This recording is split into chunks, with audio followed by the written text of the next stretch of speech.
25 बोल में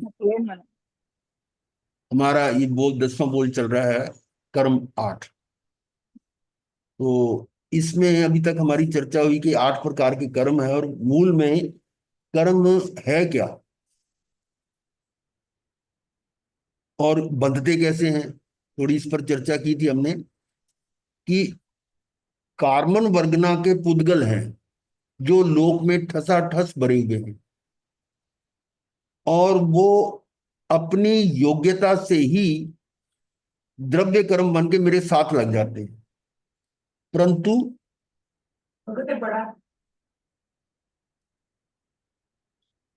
लेकिन होता क्या है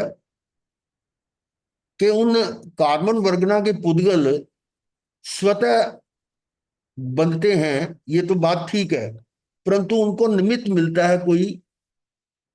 जैसे मैं राग आदि भाव करता हूं, तो उस निमित्त से, उसके प्रभाव से, उससे प्रभावित होकर वो पुद्गल जो हैं, जो कार्बन वर्गना के पुद्गल हैं, वो द्रव्य कर्म में परिवर्तित हो जाते हैं। यानी निमित्त मिला। इसको थोड़ा समझने के लिए हम निमित्त को भी समझें, और उसके अंदर सबसे पहले कि मेरे अंदर जो भाव आ रहे हैं, राग आदि के भाव, वो राग आदि के भाव मेरे हैं या नहीं है। वास्तव में मेरा स्वभाव तो अपने आप को जानना मात्र है, और जानता भी किसको हूं? जो बाहर है उसको नहीं जान रहा। उस गे का आकार मुझ आत्मा में बन रहा है, और मैं आत्मा में ही उसको जान रहा हूं। और मेरी भ्रांति है कि मैं बाहर वाले को जान रहा हूं, और उससे मैं जुड़ जाता हूं। एकत्व, ममत्व, कर्तृत्व और भोक्तृत्व, इसको इस समझ सकते हैं चार्ट से।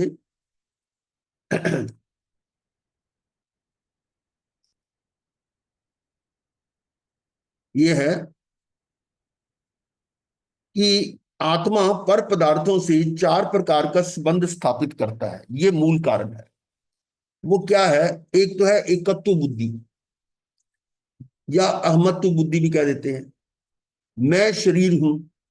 एकत्व बुद्धि क्या है कि जिसको वो जान रहा है, वो कहता मैं ही हूं। शरीर को जान रहा है तो शरीर को अपना मान रहा है, ये एकत्व बुद्धि है। देह और आत्मा एक है, ये ऐसा जो भाव है, ऐसी जो बुद्धि है, ऐसे जो भाव है, ऐसा जो अध्यवसाय है, वो एकत्व बुद्धि है। तो शरीर को अपने से अन्य द्रव्य नहीं माना। जैसे अभी कई बार बीच में प्रवचन में बोलते हैं ना, जिसे पूछा जाए तुम्हारा कितना वजन है, तो फट से बोलेगा 70 किलो। अब 70 किलो किसका वजन है? शरीर का। तो इसका मतलब शरीर को अपने साथ जोड़ लिया ना, शरीर को अपने साथ एक में कर रहा है, ये एकत्व भाव है। इसको एकत्व भाव कहो या अहमत्व भाव कहो, ये पहला दोष तो ये है, नंबर 1। नंबर 2 क्या है? ये ममत्व बुद्धि, कि जिसको वो अपना कह रहा है, उसके अंदर अपनापन, ये देह मेरी है, स्त्री बाल बच्चे धन आदि संपत्ति वैभव सब मेरे हैं, मेरा मेरा मेरा मेरा जो भी हो रहा है, ये ममत्व बुद्धि है। ये दूसरा दोष। ये मेरा स्वभाव नहीं है, पर मेरा ये पर भाव है, विकारी भाव है। तो एकत्व बुद्धि, ममत्व बुद्धि, मेरापन, और उसके कारण अब जिसके साथ जुड़ा हुआ है, उसका जो कार्य कर रहा है, वो कार्य कर तो सकता नहीं, लेकिन उसकी कर्ता बुद्धि के मैं कर रहा हूं। और ये सिद्धांत उसको मालूम नहीं है कि कोई एक द्रव्य दूसरे द्रव्य का कुछ कर नहीं सकता। फिर भी वो मानते, देखो मैंने बच्चों को बड़ा किया, मैंने धन कमाया, मैंने संस्था समाज का काम किया, इतने साल में महामंत्री रहा, ये सारा कर्ता भाव है। ये कर्ता भाव, जो कर्तव्य बुद्धि है, ये भी विकारी भाव है, पर भाव है, जिसके कारण ये कर्म बंद हो रहा है।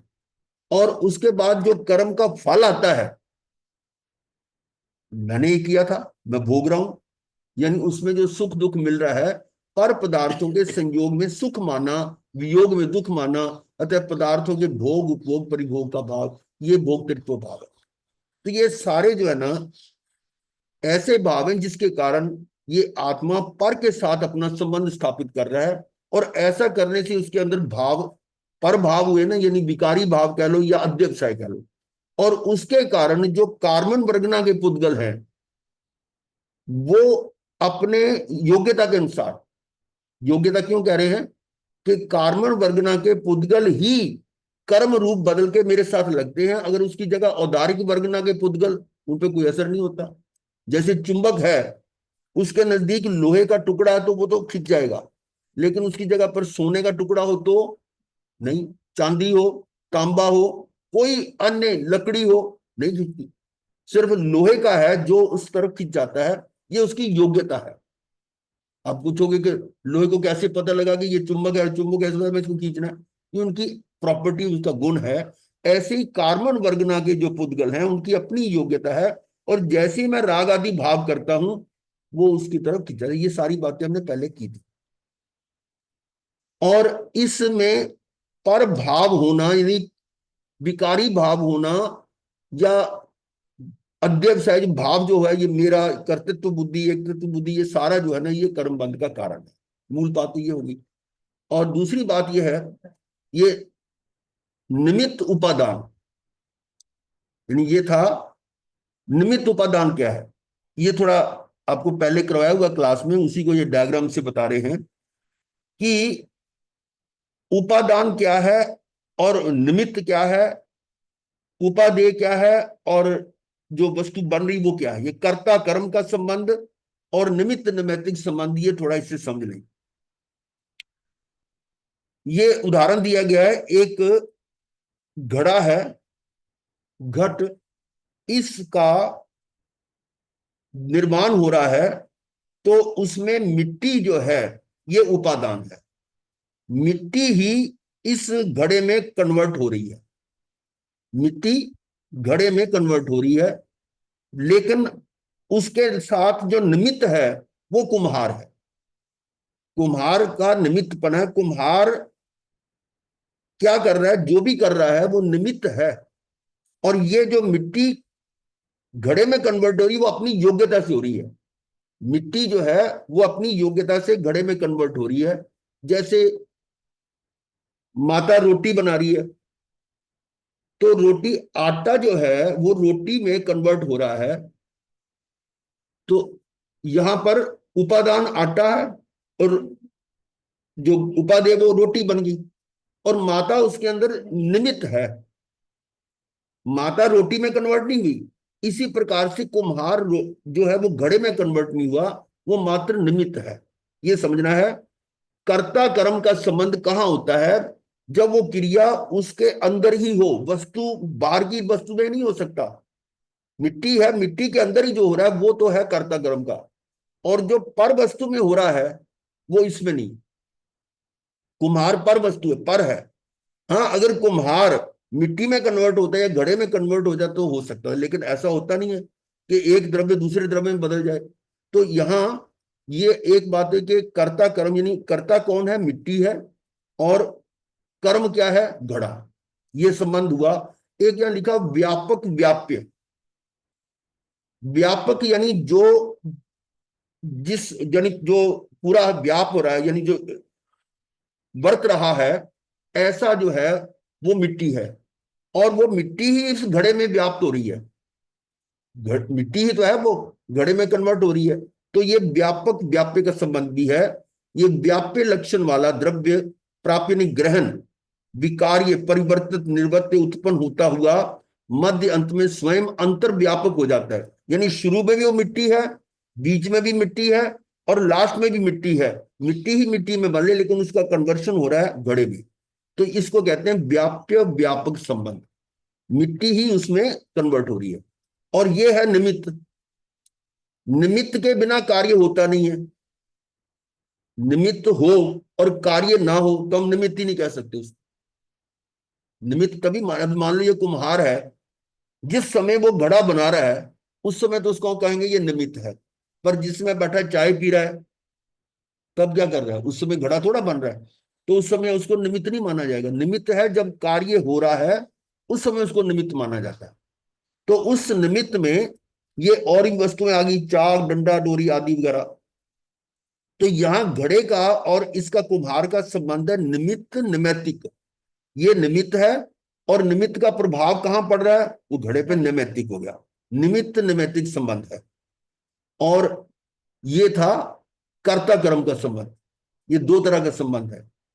तो अब इसको ये समझाने का मतलब क्या है कि मैं अपनी योग्यता से अपने आप में जो कार्य कर रहा हूं वो तो होगा मेरा कर्ता कर्म का, यानी अन्य द्रव्य में मैं कुछ कर नहीं सकता।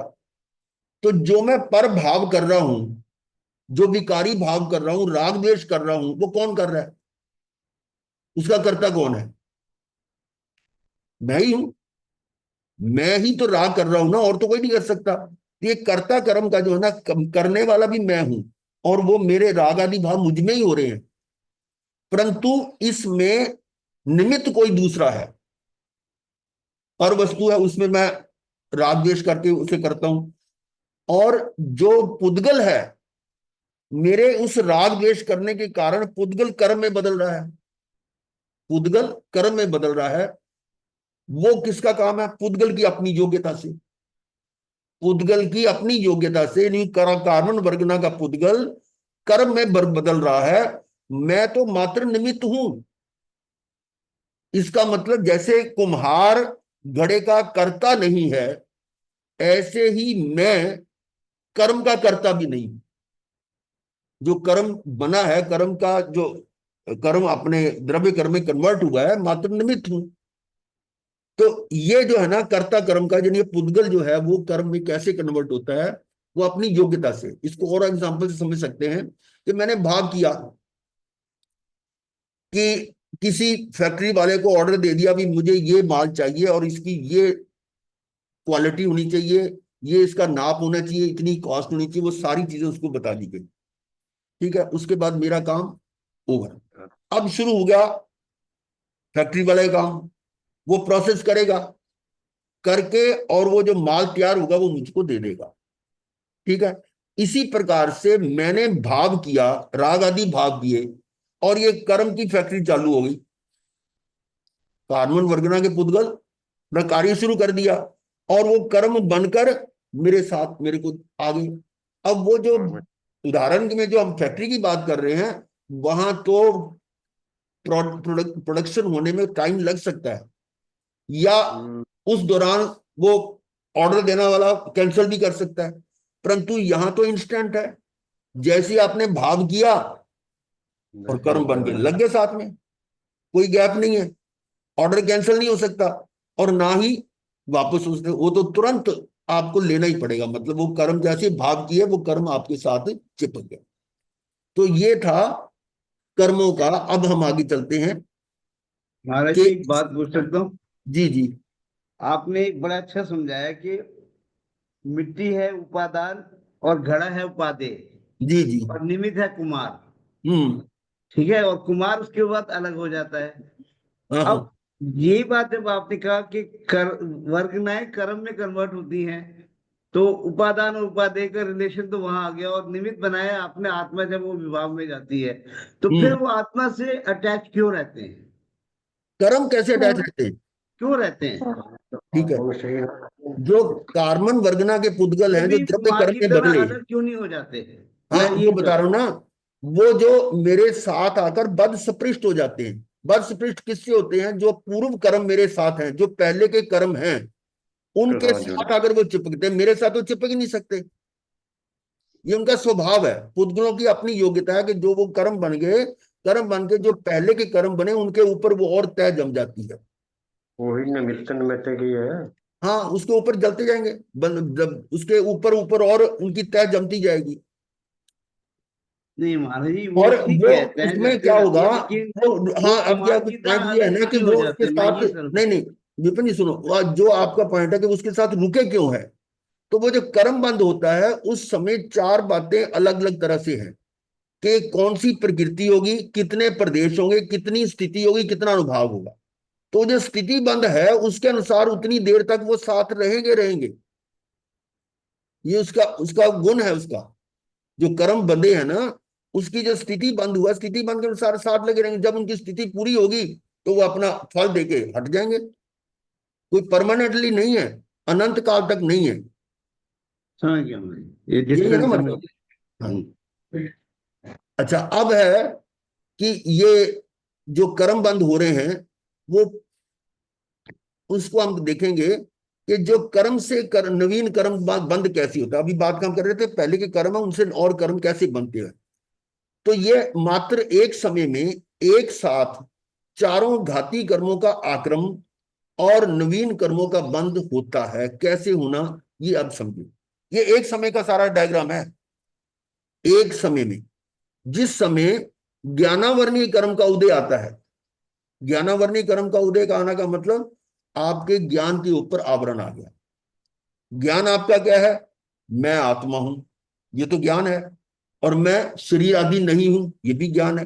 यानी अपने को अपना जानना और पराय को पराय जानना, ये तो है ज्ञान। और अपने को ना जानना और पराय में अपनापन करना, ये अज्ञान है। तो ये ज्ञानावर्णीय कर्म जो है जैसे ही उदय में हुआ, वो आत्मा अज्ञान में चल जाती है। यानी स्वयं को तो जानता नहीं और पर को अपना मानता है। ये इसका फर्क, इसका प्रभाव हुआ ज्ञानावर्णीय कर्म का। ज्ञानावर्णीय कर्म आया तो वो अज्ञानता आ गई। उसी समय अज्ञान में जाते ही दर्शनावर्णीय कर्म का भी उदय आ जाता है। उसी समय दर्शन का मतलब उसका अनुभव। तो जब अपने आप को जानता नहीं तो अपने को अनुभव भी नहीं करता। यानी अज्ञान और अदर्शन दोनों हो गए, एक ही समय में हो रहे हैं। ज्ञानावर्णीय कर्म का उदय हुआ, अज्ञान में चला गया। दर्शनावर्णीय कर्म का उदय हुआ तो अदर्शन में। ज्ञान और दर्शन का ये समझना कि ज्ञान का अर्थ क्या है। ज्ञान का अर्थ है सही जानना, मात्र जानना। और दर्शन का मतलब सही देखना, सही अनुभव करना। अब इन दोनों के कारण जब ये गलत जान रहा है और गलत ही देख रहा है, यानी अज्ञान और अदर्शन है, तो इनके कारण उसकी मान्यता विपरीत हो जाती है कि मैं तो शरीर हूं, शरीर को अपने रूप देख रहा है। और वो देखना है, उसी समय वो बन गया दर्शन मोहनीय।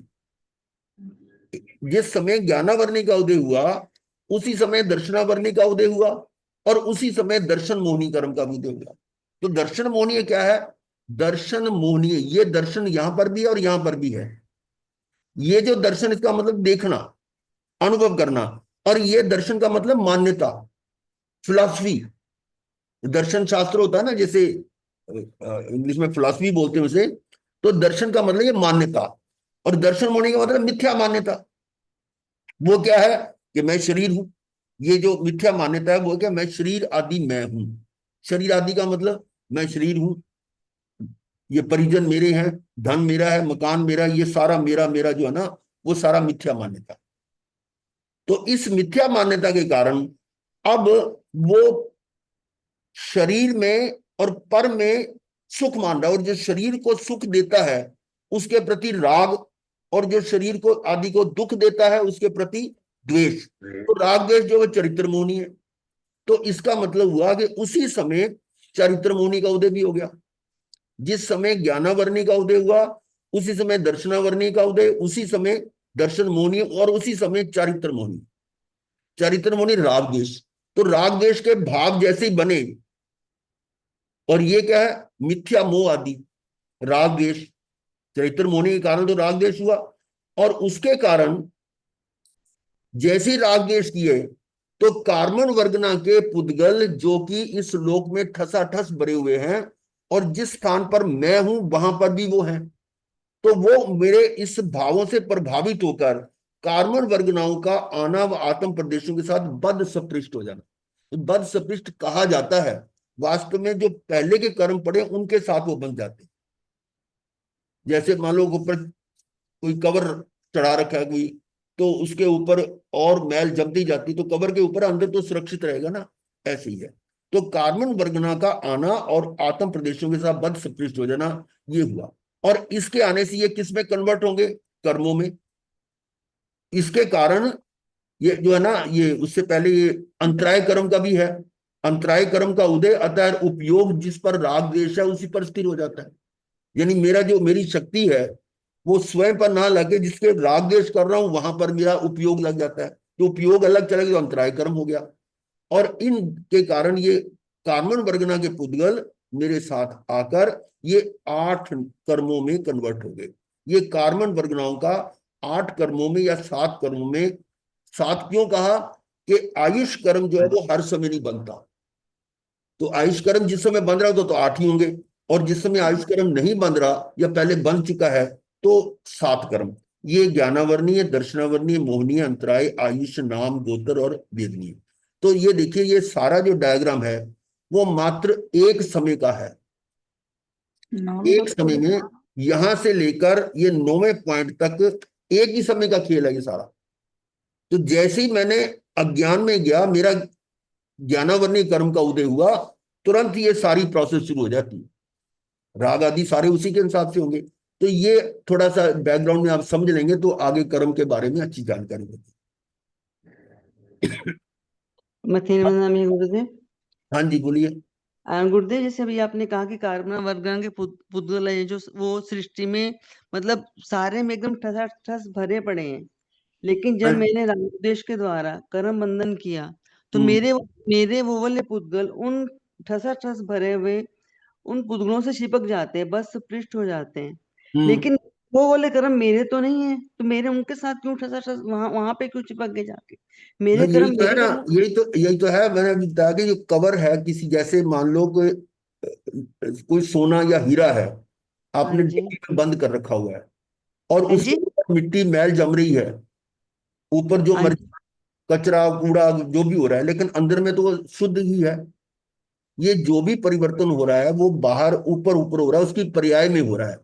अंदर से तो मैं शुद्ध ही हूं। हाँ जी। ये बस मेरा भ्रम ये है कि एक बार मैं, दोबारा समझाइए, एक बार दोबारा समझाइए गुरुदेव। मतलब जो कर्म बंद हो रहे हैं वो जी, कैसे, वो कर्म अपनी ही योग्यता से कर्म बनकर मेरे साथ आवृत हो रहे हैं। मतलब पहले के जी, जो कर्म पड़े हुए हैं उनके ऊपर आकर वो आच्छादित हो जाते हैं और उनके साथ जुड़ जाते हैं। हाँ जी, फिर मैं तो शुद्ध ही हूं। हाँ जी, हाँ जी मैं गुरुदेव। शुद्ध ही लेकिन हूं। वो दृष्टि मेरी क्या है कि जैसे कल भी शायद बताया था कि दर्पण है, दर्पण के आगे कोई वस्तु है, मान लो मोर है, तो उसका प्रतिबिंब दर्पण में बन रहा है। हाँ जी, ठीक है। बन तो दर्पण में रहा है, हाँ जी, हाँ परंतु जी। दर्पण से वो भिन्न है। दर्पण तो हम्म, बदलता नहीं, लेकिन ठीक है। प्रतिबिंब हर समय बदल रहा है। मोर की हाँ जगह कोई तोता आ गया तो तोता बन जाएगा, मोर की जगह आग आ गई, उसकी जगह कोई और आ गया, तो वो प्रतिबिंब तो हर समय बदल रहा है, पर हाँ दर्पण नहीं जी, बदल रहा। हाँ जी, इसी हाँ जी, प्रकार से मुझ आत्मा के ऊपर ये कर्मों के जो आवरण आ रहे हैं, ये पर्याय में आ रहे हैं। पर्याय बदल हम्म, रही, राग आदि भाव जो है पर्याय बदल रही है। पर्याय एक समय की होती है, एक समय की हम्म, पर्याय विकारी हुई और एक समय बाद फिर शुद्ध होकर फिर मेरे में मिल गई, तो मैं तो शुद्ध ही हूं। लेकिन हम्म। मेरा भ्रम है कि मैं विकारी हो गया या मैं कर्म से बंध गया। यही हमारी मिथ्या मान्यता है, मैं कर्म से बंध गया। बहुत गहराई वाली बात है, इतनी आसानी से समझ में नहीं आएगी कि मैं कर्म से बंधा हुआ, ये भी मिथ्यात्व है। वैसे हाँ लेशिया का भी रोल इसमें काफी है, लेशिया से चिपकते हैं फिर मतलब कर्म। ये मेरा मेरा मेरा मतलब अज्ञानता है ना मेरी ये। हाँ हाँ, लेशिया। हाँ। हाँ। गुरुजी, अब ऐसा ऐसा पल पल ऐसा होता है। पल पल हम मिथ्यात्म होने में जा ही जाते हैं, मतलब इतना ज्यादा कितना मर्जी सचेत है लेकिन गुरुजी ऐसा हो ही नहीं पाता। वो है कि ये है ना, अनादि काल के जो संस्कार पड़े हुए हैं, वो उसको जाते समय लगेगा ना। तो हमारा हाँ, कार्य तो अपने साथ तो पुरुषार्थ ही है ना। कल बात हुई थी, पुरुषार्थ के बिना तो कुछ कर नहीं सकते, पुरुषार्थ ही है। बाकी इसके ठीक है, पीछे व्यवस्था क्या बनी उसके बारे में तो सोचना ही नहीं है। ठीक है जी, बताओ। हाँ, देखो ऐसा है, ठीक महाराज जी, महाराज आपकी जी जैसे फीलिंग है ना, आपकी फीलिंग है। में मूर्ख से आ रहा है। हाँ जी, आत्म प्रदेश जो है अमूर्त है। ये जो आप समझ रहे हैं ना वो अमूर्त है। एक ही प्रदेश में अवगाहत क्या है कि वो कार्बन वर्गना के जो आ गए, कर्म हम्म, के आए, वो एक ही प्रदेश के ऊपर मेरे साथ हैं, हाँ जी, एक जगह इकट्ठे हैं, हाँ इकट्ठे। जी, हमारा जो है ना वो संबंध या संयोग है, यानी कि हम उसके साथ चिपक नहीं गए, क्योंकि आत्म प्रदेश तो अमूर्त है और हाँ वो जो जी, आ रहा है माल वो सारा मूर्त है। उससे पहले जो कर्म बंधे हैं वो भी मूर्त है। तो हाँ हाँ, मूर्त और मूर्त में स्पर्श गुण है, तो वो हाँ वहां जी, पर आते हैं। अब जहां हाँ जहां मेरे आत्म प्रदेश है, और आत्म हाँ प्रदेश हम ये समझते हैं कि वो इस साइड में आगे लगे ऊपर से, तो कंफ्यूजन ना करें कि इससे स्वर्ग इधर से ढक लिया उधर से ढक लिया, ऐसा नहीं है। पूरे आत्म प्रदेश अमूर्त हैं, सारे कर्म हर जगह बन रहे हैं। ये नहीं कह ठीक है, सकते किसी साइड पे। जो जो चीज हाँ, अमूर्त है वहां पर वो, वहां आकर वो कर्म आ जाता, सिर्फ उसकी अवगाहन। 7-8। सारे आत्म प्रदेशों में हाँ हाँ हाँ, सारों में बंधते हैं। यही मैं कह रहा हूँ, ये फीलिंग जो हम कह रहे हैं ना कि इससे हम मूर्त की फीलिंग ले रहे हैं कि ये चीज मूर्त है, इसके इधर लग गया तो उधर नहीं लगा। ये बिल्कुल नहीं है। वो जो सारे आत्म प्रदेश हैं वो अमूर्त हैं, और वही अवगाहित है, उसी प्रदेश के ऊपर वो भी आ रहे हैं, वो भी आ रहे हैं। और एक बार मैंने बताया था कि ये आत्म प्रदेश जो है ये पूरा रिवॉल्व करते रहते, घूमते रहते। जब घूमते हैं तो जो उसके साइड वाले होते हैं, जो उसके साथ लगे, वो भी वैसे ही घूमते हैं। ये एक जगह स्थिर नहीं रहते, उसमें भी मूवमेंट होती है, लेकिन सबकी स्थिरता रहती है। ये नहीं कि ये इधर बंध गया तो उधर कार्य नहीं हो सकता। कोई उसके कर्म उदय में क्यों नहीं बनता, जो समय के अनुसार जो होता है कि ये इधर से आया तो लाइन बना के हो गई, उसके बाद ऐसा नहीं है। जो जहां जहां पड़ा है वो वही है, वही है, क्योंकि उनका बंध अमूर्त से हुआ है। तो हमारे दिमाग में ना मूर्त के ऊपर जो रहता है ना ध्यान, है कि कैसे लग गया, उसके साथ लग गया। जो चीज अमूर्त है उसके साथ कैसे बंधेगा वो जब वो तो कर्म लेके आते हैं, वो मूर्त मूर्त के साथ ही बंधेगा ना, हाँ जी, हाँ उसी जी, के हाँ साथ जी। बंधेगा। लेकिन तो वो कभी एक ही स्थान पर पड़े हैं, हाँ जी, एक ही स्थान पर पड़े हैं। वो तो इसलिए गुरुदेव हाँ बोलिए। तो गुरुदेव तो गुरुदेव जैसे वो आप कह रहे हैं वो घूमते रहते, तो हाँ, जब घूमते घूमते जब सामने आ जाते तब उसका उदय काल आता होगा ना। ऐसा नहीं है। उसका मतलब ये होता है कि ये सारा सिस्टम जो है वो एक तरह के स्टैंड स्टिल नहीं है। घूमते भी मैं रहता हूँ तो वो भी समझ लो वो अमूर्त है। हम्म। तो आपको उसको घूमने से क्या है, मूवमेंट, उसको भी, उसको छोड़िए आप, मूर्त को भी। आप ये समझिए कि एक चीज मूर्त है, हमने हमारी दृष्टि के अंदर मूर्त से मूर्त, हमारी दृष्टि में हमेशा मूर्त रहता है। कैसे लग गया, इधर लग गया कि उधर लग गया, ऐसा नहीं है। वो जो जिस हाँ जी। चीज पे लग रहे हैं, कर्म आ रहे हैं, आत्म प्रदेश, वो अमूर्त है। ये हम्म। सारी जगह लग रही है। ये सोचो ज्ञानावरणी इस कोने में है कि दर्शनावरणी उधर, ऐसा नहीं है। हाँ जी, ठीक है। ज्ञानावरणी दर्शनावरणी सारे कर्म जो वही के वही है, वही के हाँ वही, जी। वही के हाँ। वही है। और एक समय के अंदर कैसे ये डिस्ट्रीब्यूट होते हैं, कैसे आपस में होते हैं, ये उसकी अपनी प्रॉपर्टीज के कारण होते हैं। जैसे मैंने जी। भोजन अंदर खाया, भोजन मेरे गले के नीचे उतरा, वो धातुओं में जो कन्वर्ट होता है, मैं उसमें कुछ करता हूँ क्या? ऑटोमेटिकली। वो ऑटोमेटिकली, वो उसका अपना सिस्टम है। वो हाँ हालांकि जी। मैंने पुद्गल अंदर गया तो पुद्गल से पुद्गल में उसमें अपना कन्वर्शन हो रहा है। वो हाँ रस जी। बनेगा, वो खून बनेगा, मांस बनेगा, मेज मद्दा जो भी बनता है, हड्डी, वो हाँ सारा जो है वो अपने सिस्टम से हो रहा है। मतलब जी। हाथ पीए उसके हिसाब से सारे हाँ मैं, हाँ उसका मतलब जब कल आपने समझा था ना भाव कर्म और द्रव्य कर्म, उसको हाँ दिमाग में जी। रखिए कि मैं जो भाव करता हूँ ये भी अमूर्त है। भाव आत्मा ने किया, तो जो हम्म। अमूर्त चीज है वो अमूर्त ही भाव कर रही है। लेकिन मेरे हम्म। अमूर्त भावों से कौन वहां पर इफेक्टेड हो रहा है, कि जो बहुत सूक्ष्म कारण वर्गना के है वो मेरे भावों से प्रभावित हो रहा है, मेरे भावों से प्रभावित। और जी। प्रभावित तो होता है बाद में, उससे पहले योग आ जाते हैं। योग उनको ले आते हैं कर्मों को वहां पर पास में।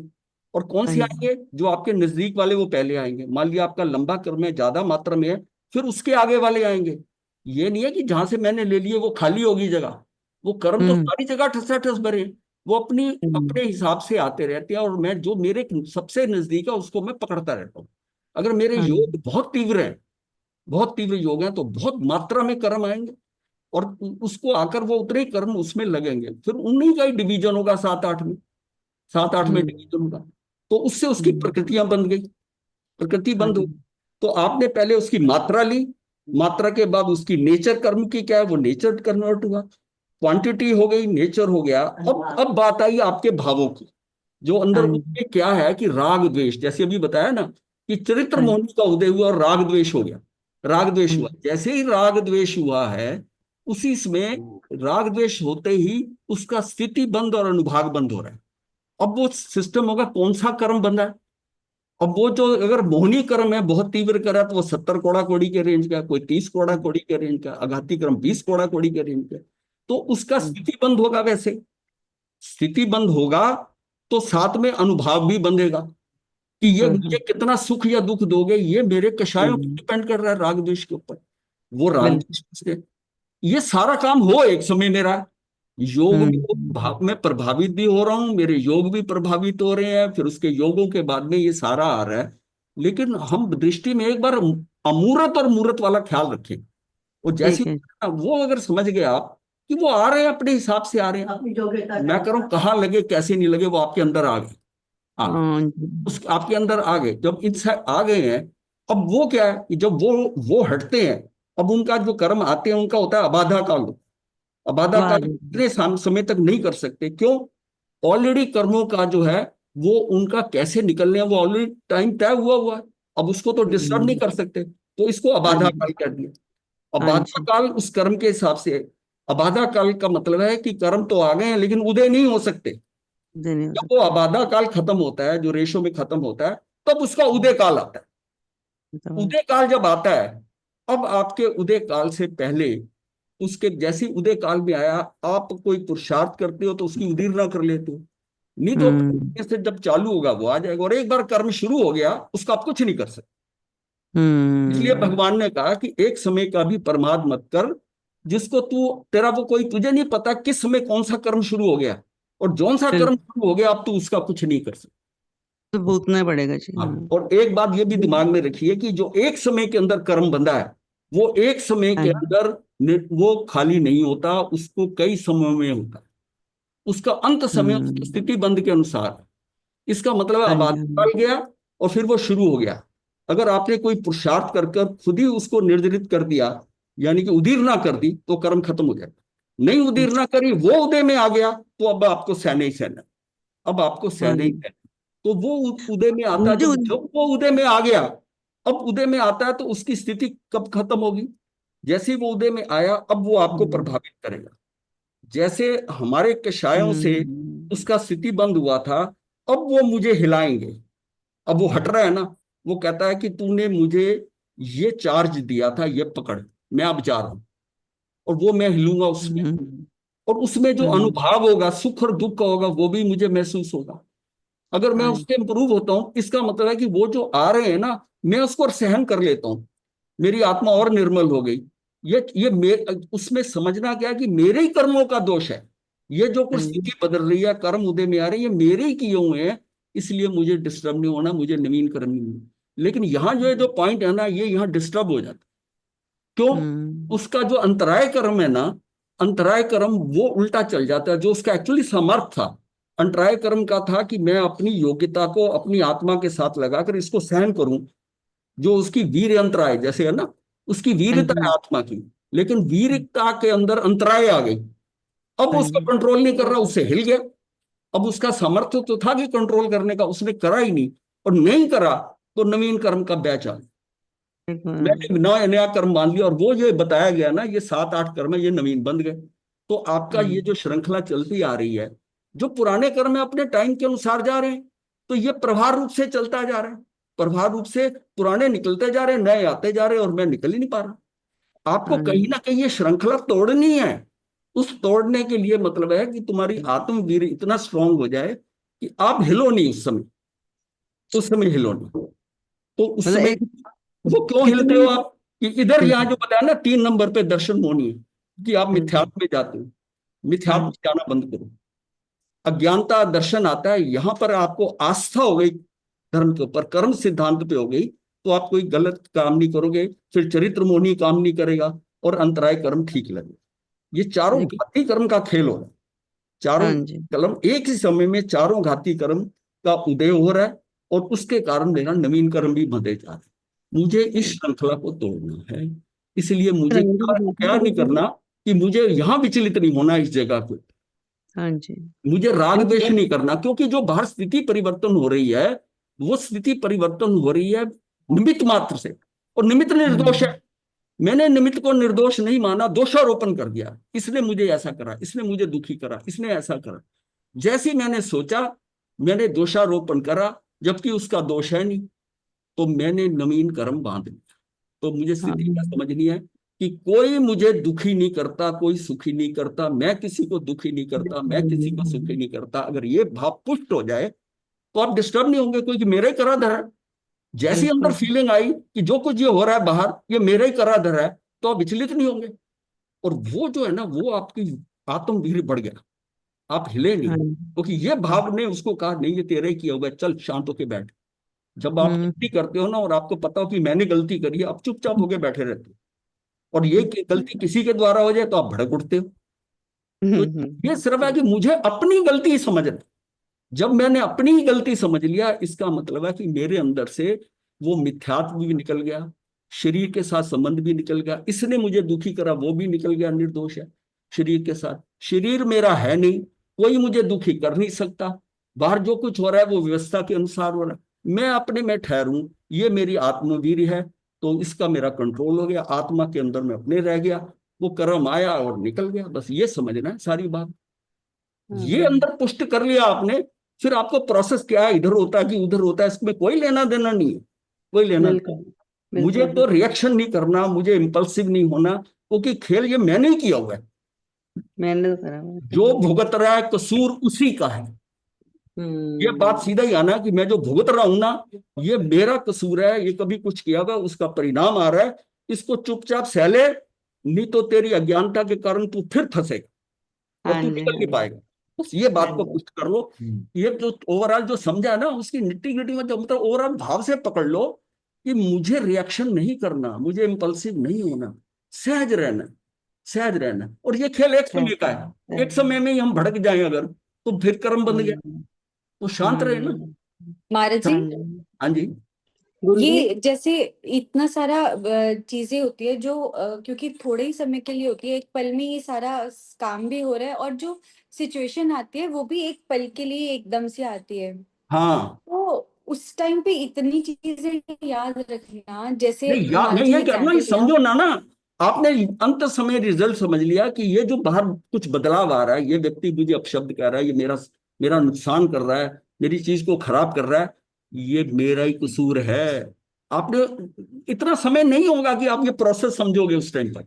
आपने तो इस प्रोसेस से ये समझना है कि जो कुछ बाहर घटना घट रही है, ये कोई और नहीं कर रहा, ये मेरे कारण ही है, और मैं इसके साथ इसका विरोध करता हूं, संघर्ष करता हूं, मैं फंसता हूं, मुझे कोई संघर्ष नहीं करना, मेरा ही कराधार है। बस महाराज जी, बात। जैसे सपोज एक सेकेंड, अगर हमारी कोई सिचुएशन स्टार्ट होती है, ठीक है, उसी टाइम अज्ञानता में चले जाते हैं, मिथ्यात्व में चले जाते हैं, ये चीजें छोड़ के हम सीधा उस चीज से कनेक्ट हो जाते हैं, उस ये सिचुएशन से कनेक्ट हो ये जाते हैं। ये किसने मुझे दुखी करा, यही तो अज्ञानता है, हाँ, उसकी तो तरफ हाँ, मैं तो ये आपने इसको भाषा क्यों समझने की कोशिश करते हो। जैसे ही वो कोई चीज आपकी मर्जी के नहीं कार्य, आपकी मर्जी के अनुसार नहीं हो रही बाहर जो है, अगर मर्जी के अनुसार हो रही है और आप सुखी हो रहे हो, तब भी फंसे, कभी फंसे। तब भी फंसे, ना दुखी होना। ये सहज पुराने कर्मों के अनुसार वो चीज जो है ना, हिल हिल डुल रही है, और आपको अपने आप को स्थिर रखना। इस महाराज जी, कोई एग्जाम्पल है जो मतलब जैसे क्या होता है ना, जैसे हम स्टार्टिंग करते हैं, अपना दिन का स्टार्ट करते हैं या दिन का एंड करते हैं, तो कोई ऐसा एग्जाम्पल जैसे महाराज जी ने दिया कुम्हार और मिट्टी वाला, कि कोई ऐसा एग्जाम्पल, क्योंकि इसको रेपिटेशन करते रहेंगे तो इस तरफ ध्यान भी रहेगा। जैसे हम ध्यान करते हैं, ध्यान में हम पर और स्वयं पे ध्यान करते हैं, तो कहीं ना कहीं अब वो आ जाता है कि अच्छा हमने ध्यान करना है और ये वाली चीज का हमने उसके ऊपर बैठ के इसको ये पुरुषार्थ करना है। समझिए, आप इसको भी अगर कुम्हार और घड़ा लेके चलोगे ना, ये तो इसकी दृष्टि समझाने के लिए है। आप ये समझो कि जब कार्य एक ही द्रव्य में हो रहा है, अब जरा समझो इसमें, एक ही द्रव्य में हो रहा है, इसका मतलब मिट्टी भी वही है और घड़ा भी वही है, यानी मेरी आत्मा, मेरे आत्म प्रदेश एक ही द्रव्य है। इसमें कर्ता कौन है? आत्मा। और उसका जो कर्म बन रहा है वो भी क्या है उसमें, वो भी आत्मा के अनुसार है, जो कि व्यापक व्याप्य भाव है, वो जो है एक ही द्रव्य में हो रहा है। अपने को लेके चलो कि एक ही द्रव्य में, जो दूसरा द्रव्य है जब दूसरा बाहर से आता है, वो क्या है? वो निमित्त है। निमित्त नैमित्त का मतलब है कि उसने तो आकर चले जाना, एक समय के बाद अभी जिसने आपको गाली दी है, अगले समय आपसे माफी मांग सकता है। आपने रिएक्शन करा, आपका कर्म बंध गया, उसने क्षमा करने के लिए करा और आपने क्षमा नहीं करा, फिर दोबारा गलती कर दी। आपको ये जो प्रोसेस है ना, ये समझना है कि एक ही माध्यम में, जो मेरा आत्म प्रदेश आत्मा है, मैं एक द्रव्य हूं, जीव द्रव्य हूं, इसी में सारा खेल अगर हो रहा है तो कर्ता कर्म इसी में ही है। बाहर से कोई निमित्त आता है, आपके इस कर्म में इन्वॉल्व होता है, वो आपको कुछ कहता है, कुछ आपका नुकसान करता है, उसको कुम्हार समझो, वो करके काम को कंप्लीट करके उसने तो चले जाना है, क्योंकि जो निमित्त आता है वो थोड़े समय के लिए आता है। मुझे निमित्त की तरफ, यही मेरी पर दृष्टि है, मेरा ध्यान पर पे चला गया। मैं अपने द्रव्य पे ध्यान कर लूं, मैं अपने अंदर ध्यान कर लूं, तो मैं अपनी आत्मा में हूं, मैं एक ही द्रव्य में हूं, कर्ता भी यहां पड़ा, कर्म भी यहां पड़ा, एक ही द्रव्य में काम हो रहा है। ये जो दूसरा काम हो रहा है, मेरी दृष्टि पर पे चली गई, पर पे अगर गई ये दृष्टि, तो उसमें मैंने उसको दोषी ठहरा दिया। अब यहां मेरा क्या हो गया, ये निमित्त नैमित्तिक संबंध से फंस गया। मैं अपने में रहूं, उस टाइम कुम्हार घड़ा ये ऐसा नहीं समझिए, ये आपको पूरा समझाने के लिए शब्दों से समझाया जा रहा है, ड्राइंग से समझाया जा रहा है। आपने पकड़ना है कि ये एक ही द्रव्य में हो रहा है, कर्ता वही है तो कर्म वही, एक ही द्रव्य में है। दूसरा जो द्रव्य इन्वॉल्व हो रहा है उसको दोषी मत ठहरा, उसको महाराज दोषी जी, मत ठहरा। आप आप कहते हो ना, निर्मित जो होता है वो निर्दोष होता है, निर्दोष होता है। तो वो हमारी मेरे में निमित्त एक्चुअल में दूसरा द्रव्य मेरे में कुछ कर नहीं सकता, उसमें मेरे में अत्यंत अभाव है। मैं उसको दोषी कैसे ठहरा सकता हूं? वो मेरे में कुछ कर नहीं सकता, मेरा मुझे सुखी नहीं कर सकता, मुझे दुखी नहीं कर सकता, मैं उसको सुखी दुखी नहीं कर सकता। हम इतने अलग हैं। मैं अपने द्रव्य में हूं या अपने द्रव्य में, वहां से जो कुछ आ रहा ना उसको इग्नोर कर दे, ये तेरी पर दृष्टि है, पर्याय दृष्टि है, उसकी इस समय की पर्याय खराब है, तू उस पर देख ही मत, तू द्रव्य दृष्टि कर, तू अपनी आत्मा में रह, वही तेरा कर्ता है, वही तेरे कर्म है, तू उसमें बच जाएगा। तू एक ही द्रव्य में रह ना, जिसमें तेरा साम्राज्य है, दूसरे का तू कुछ नहीं कर सकता, लेकिन उसके साथ तू भिड़ता है तो सारी प्रॉब्लम होती है। इसलिए दोनों चीजें समझाई गई है। जो दूसरा द्रव्य जब आएगा तब निमित्त नैमित्तिक संबंध होगा। जब एक ही द्रव्य के अंदर, वहीं पर ही मैं अंदर ही हूं, सब है, तो मैं एक ही द्रव्य में हूं, एक ही द्रव्य में हूं, तब मुझे समझ में आता है ये ऐसा है। बाहर की दृष्टि से हटना है, जो कुछ हो रहा है मेरे कारण मेरे में ही हो रहा है, मुझे इसमें संतुष्ट रहकर अपने अंदर ही रहना है। इसके कारण बाहर जो खेल हो रहा है, जो कि मूर्तिक है, जो दिखाई दे रहा है, मुझे उससे प्रभावित नहीं होना है। मैं अगर प्रभावित हो गया तो मैं गया। अब ये बात समझ में नहीं आ रही है तो अलग बात है, इसको समझना है। अच्छा, तो एक माला कर दीजिए सुबह शाम, मम्मी गुरुदेव, निमित्त सदा निर्दोष, 3 वर्ड, निमित्त सदा निर्दोष, यही रटते रहे तो मेरे ख्याल में बहुत कुछ नहीं, जो भुगत रहा है कसूर उसी का है। निमित्त सदा निर्दोष। निमित्त निर्दोष है। हाँ, बस एक द्रव्य दूसरे द्रव्य का कुछ कर नहीं सकता, मैं उसका कुछ नहीं कर सकता, वो मेरा कुछ नहीं कर सकता, तो मैं उसको दोषी कैसे ठहरा सकता हूं? मैं कैसे कह सकता हूं कि कुम्हार ने घड़ा बनाया? वो निमित्त अब आया, बना के चला गया, अपने डंडा डोरी साथ ले गया। असली काम क्या हुआ कि मेरा ही रॉ मटेरियल था, मैं ही घड़ा बना। इसका मतलब आत्म प्रदेशों के मेरी जो अंदर की स्थिति है, मेरी वो ठीक है, मेरा उपादान ठीक है, यानी मेरी मिट्टी का लौंदा सही है, यानी मेरे आत्म प्रदेशों में मेरी आत्मा में वो स्ट्रेंथ है, मैं इसको खुद ही टॉलरेट कर दूं इस पे आकर, तो मैं इसमें बचता हूं एक द्रव्य में। और मैं बाहर वाले से प्रभावित हो रहा हूं, मेरा सारा खेल बिगड़ता। मम्मी गुरुदेव, हाँ जी। गुरुदेव जैसे एक पलक झपकते कितने कर्मों का बंद हो जाता है, लेकिन इसलिए भुगतान करते समय कितना समय लगता है। इसलिए ये मैथमेटिक्स नहीं है, इसको ये ऐसा ऐसे मैं कर दूंगा ऐसा कर देगा, ये चीजें समझाने के लिए है। आपको तो सिर्फ अंदर दृष्टि रखनी है कि आपको कोई दुखी नहीं कर सकता, बस ये देखे चलो। दुख जो आ रहा है ना वो मेरे कारण, ये मुझे दुखी नहीं कर सकता, ये मेरा मैंने तो ये हाँ, ये अंदर रख लोगे, ये तो उसके लिए आपको 1 मिनट 2 मिनट की देखने की सोचनी है, पक्का विश्वास कि जो जी, भुगत रहा है कसूर उसी का है। एक मैंने द्रव्य तो दूसरे गुरुदेव द्रव्य का कुछ करता नहीं है। जी, मैंने तू तो गुरुदेव सहज हो जा, ये बात ये अंदर एक्सपीरियंस की अंदर है। पुष्ट करना पड़ेगा आपको। उसमें हाँ कोई जी, डायरी देख के ये करता कर्म ये ऐसे करके थोड़ी होगा। ये एक समय के अंदर है, तो इसका मतलब मेरी अंदर की स्थिति इतना मैं स्थिर हो जाऊं कि मुझे वो हिला ना पाए। वो कर्म जो है उसका अनुभाग हो रहा है, वो कर्म छूट रहा है, छूटते छूटते मुझे हिला रहा है, छूटते छूटते वो मेरे के अंदर वो क्या होता है कि प्रकंपन, मेरे अंदर कांप जाता हूं। और मैं कंपन ही ना करूं, मैं अपने अंदर स्थिर रहूं। अगर क्यों स्थिर रहूं कि मेरा ही किया है। जब मैं किया। समझ ये मेरा ही दोष है, तो फिर मेरे अंदर नहीं आएगा। मैं ज्यादा हिलता कब हूं, इसने मेरा कर दिया। जब दूसरे पे दृष्टि जाती है ना, तब आदमी को सीधा दोषारोपण है। और जैसे दोषारोपण हुआ, आपके देख लो, जो मर्जी कर लो, कंट्रोल फिर नहीं होगा। आपको इम्पैक्ट अपना पुष्ट करना पड़ेगा कि कोई मेरा भला बुरा नहीं कर सकता, ये अंदर पुष्ट कर लो। ये मेथड ये सारा बताने समझाने के लिए है।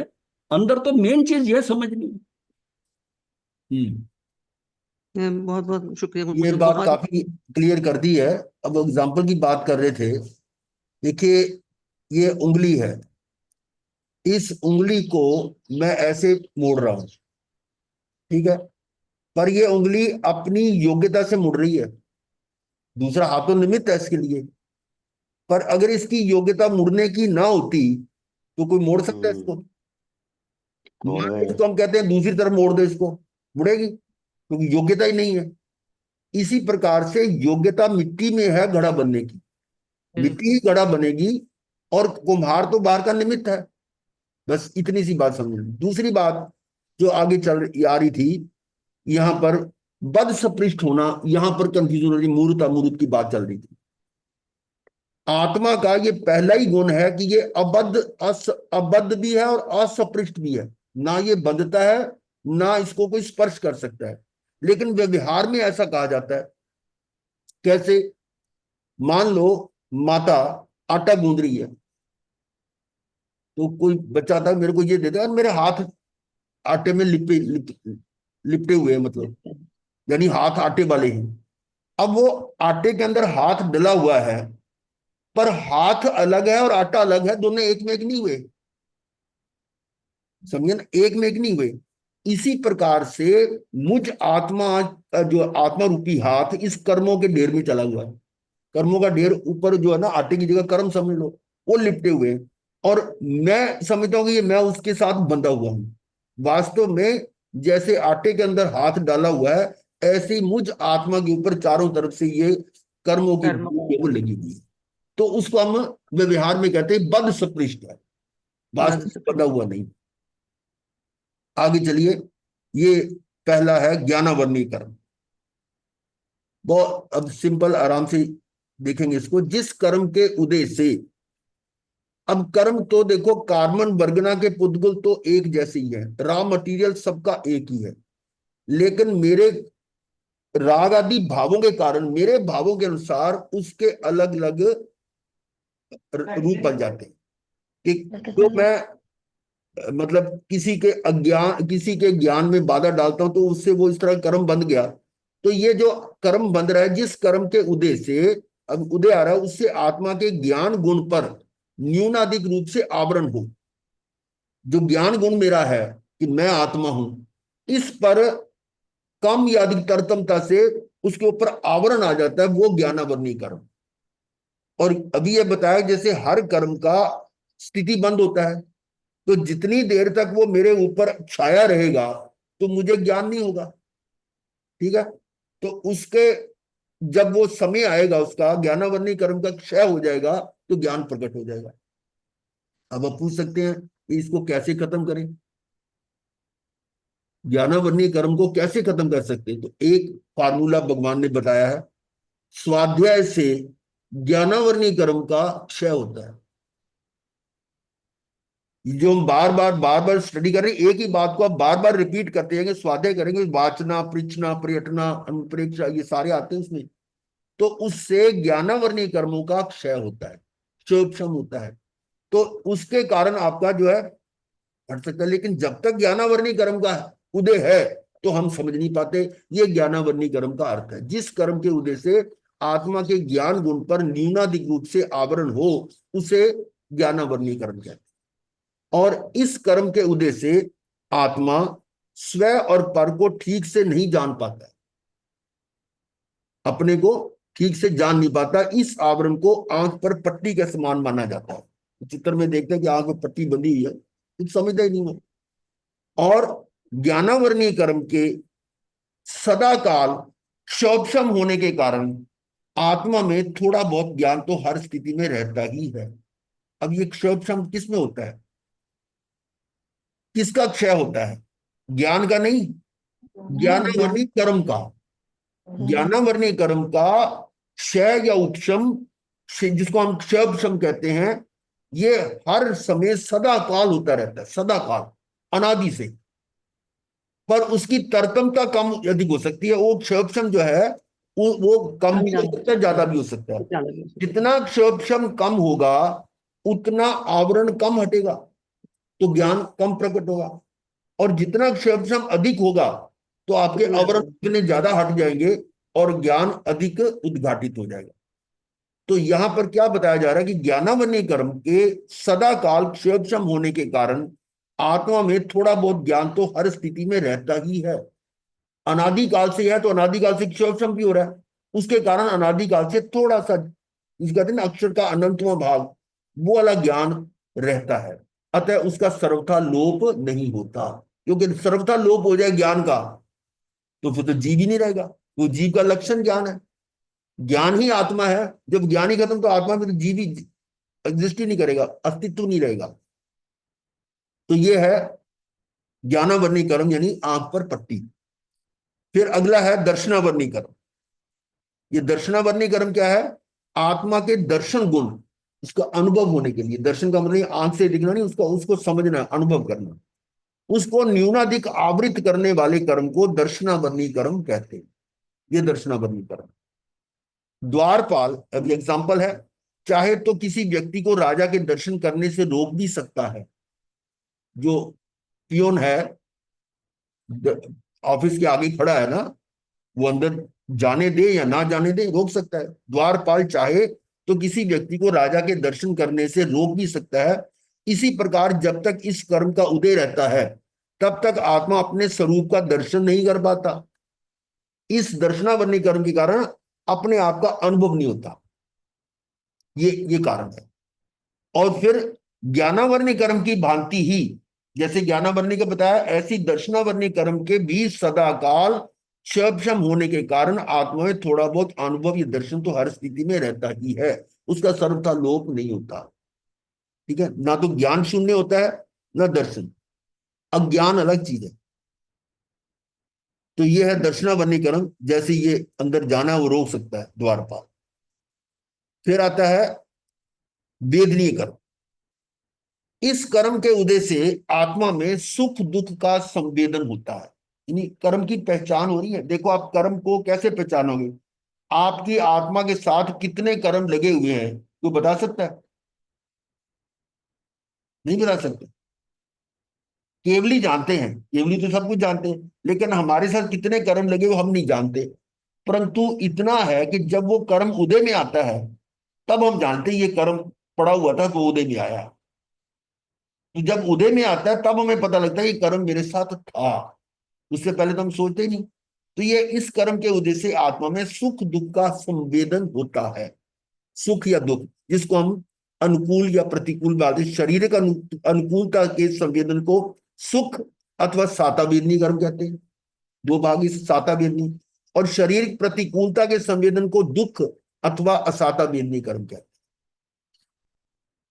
इसके लिए दृष्टांत दिया गया मधुलिप्त तलवार की उपमा।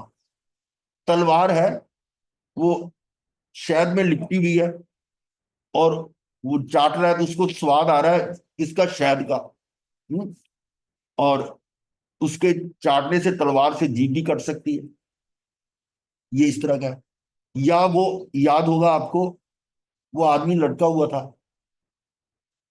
पेड़ पे लटका हुआ है और उस पेड़ को नीचे हाथी हिला रहा है, और नीचे देखा तो कुएं में वो सांप अजगर है, और ऊपर जिसको टहनी को पकड़कर लटक रहा था उसको चूहे काट रहे हैं, और मक्खियां ऊपर जो छत, मक्खियों का छत का छत्ता है वो हिल गया तो उसको वो काट रहा है, काट रहा है ना। तो इसमें उसको बचाने के लिए देव आते हैं कि भाई तू दुखी हो रहा है तो मेरे पास आ जा। तो कहते हैं नहीं, एक बूंद और दो, एक बूंद और, थोड़ा और स्वाद लेना। ये वो सुख, और साथ में जो जो मकड़ियां मक्खियां काट रही हैं, ये समझ लो कि जन परिजन उसी को काट रहे हैं, ये ला दे वो ला दे, ये कर दे, दुखी करते कि नहीं, भगाते हैं तो तू ये ला, वो ये खत्म हो गया वो खत्म हो गया। तो इस तरह से वो दुखी होते हुए भी सुखी होती है, दोनों तरह के आगे ना, मधुलिप्त तलवार की भांति ये साता साता। तो ये है वेदनीय कर्म। आगे है मोहनीय कर्म। क्या हो गया ये? अच्छा, कोई पॉइंट लग गया उसमें।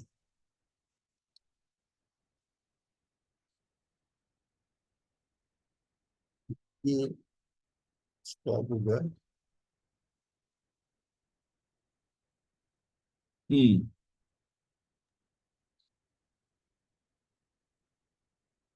गड़बड़ क्या आ गया था, पता नहीं क्या हो गया। ठीक है तो कर लो, आगे कर लो।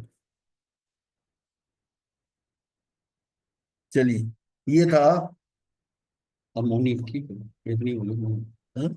वेदनी हो गया तो मौनी है ना, मौनी कर्म। होनी। हाँ, यही था। तो मौनी कर्म जो है, वो यहाँ पर कोई पॉइंट दब गया होगा ना। मौनी कर्म ये आत्मा के सम्यक दर्शन और चरित्र, सम्यक सम्यक दर्शन चरित्र दोनों के साथ समझ लो। दर्शन भी सम्यक, चरित्र भी सम्यक। सम्यक दर्शन और सम्यक चरित्र अर्थात आत्मा के मूल गुणों का अवरोधक है। ये जो मौनी कर्म है, वो दर्शन इनकी मान्यता पर भी और चरित्र पर भी, दोनों पर चोट कर रहा है, उनके उनका अवरोधक है। इस कर्म को मद्य की उपमा दी गई है।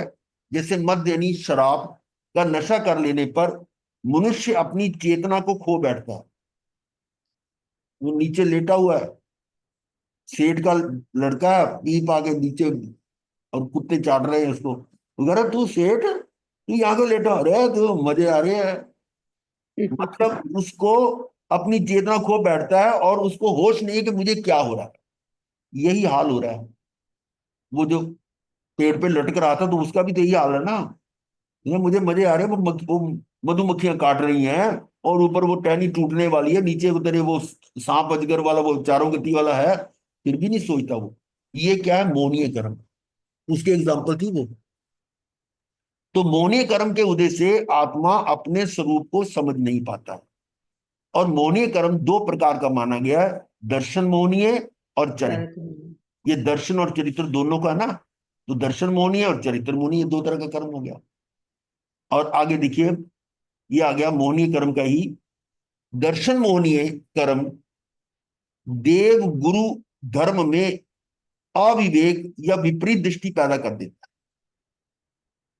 विवेक, अविवेक देव गुरु धर्म के प्रति, देव को नहीं माना, और उल्टा विपरीत दृष्टि का मतलब अन्य देवी देवताओं को।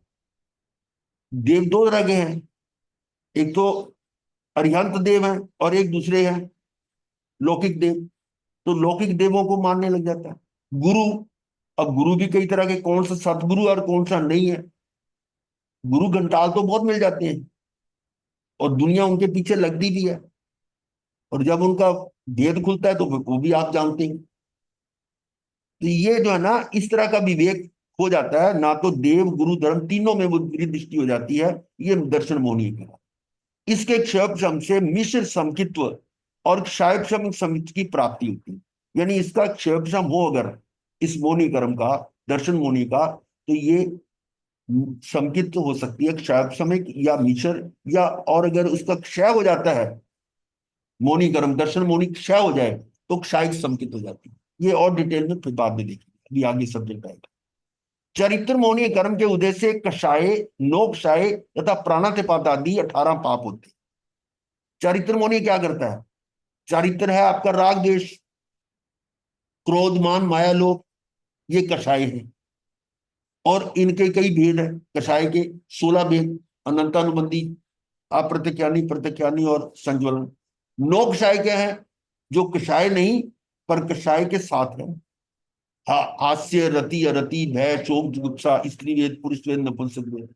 तो ये 16 ये हो गए, 9 ये हो गए, 25। और प्राणातिपात आदि 18 पाप ये और आगे, हिंसा, झूठ, चोरी, मैथन पर ये सारा आगे ना। इसके क्षय शम से श्रावकत्व और साधुत्व तथा क्षय होने से बीत राग का प्रकट होती है। ये हम इस तरह से करते, बाकी फिर चर्चा करेंगे। हम्म। अब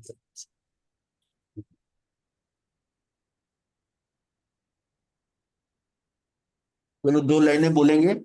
मैंने निज को पहचाना, पहचाना निजातम, मैं शुद्ध बुद्ध अविरुद्ध एक, मैं तो हूँ शुद्धात्म। मैंने निज को पहचाना, पहचाना निजातम, मैं शुद्ध बुद्ध अविरुद्ध एक, मैं तो हूँ शुद्धात्म। मैं तो हूँ मेरा साथी मैं स्वयं जाननहार, मैं अखंड अविनाशी, मैं स्वयं तारनहार। देखो, मैं अखंड अविनाशी, मैं स्वयं तारनहार, अपने आप में पूरा संपूर्ण हूं। मैंने निज को पहचाना, पहचाना निजातम, मैं शुद्ध बुद्ध अविरुद्ध एक, मैं तो हूँ शुद्धात्म। महाराज जी एकाशना करा दो। कराओ जी।